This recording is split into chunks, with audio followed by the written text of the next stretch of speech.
இந்த மாதிரி காடை கிரேவி எப்படி செய்யறதுன்னு வீடியோக்குள்ளே போய் பார்க்கலாம் வாங்க.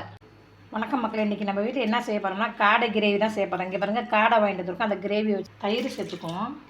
ஏன்னா அந்த கவுச்சி வாடை போகிறதுக்காக தயிர், அது வந்து ரொம்ப கவுச்சி அடிக்கும் காடை.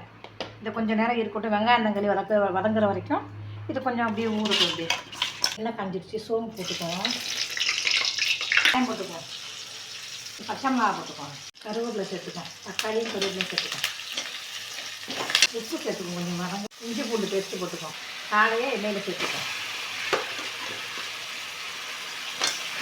கொஞ்சம் மஞ்சள் தூள் சேர்த்துக்கோம், அப்புறம் லெமன் புளிஞ்சிப்போம். உச்சி வாடைக்காவ லெமன் கொஞ்சம் புளிப்பு வெந்துருச்சா, நல்லா இஞ்சி பூண்டுலேயே கொஞ்சம் நேரம் வெந்துருச்சு. இப்போ தூள் போட்டுக்குவோம், தேங்காய் கொஞ்சம் போட்டுக்கோம், தேங்காய் சோம்பு அரைச்சதை போட்டுக்குவோம், மல்லித்தலை தூவியாக இருக்குன்னா சூப்பரான காடை கிரேவி ரெடி. பிடிச்சிருந்தா லைக் பண்ணுங்கள், மறக்காமல் சப்ஸ்கிரைப் பண்ணுங்கள். எல்லோரும் காடை கிரேவி சாப்பிட வாங்க.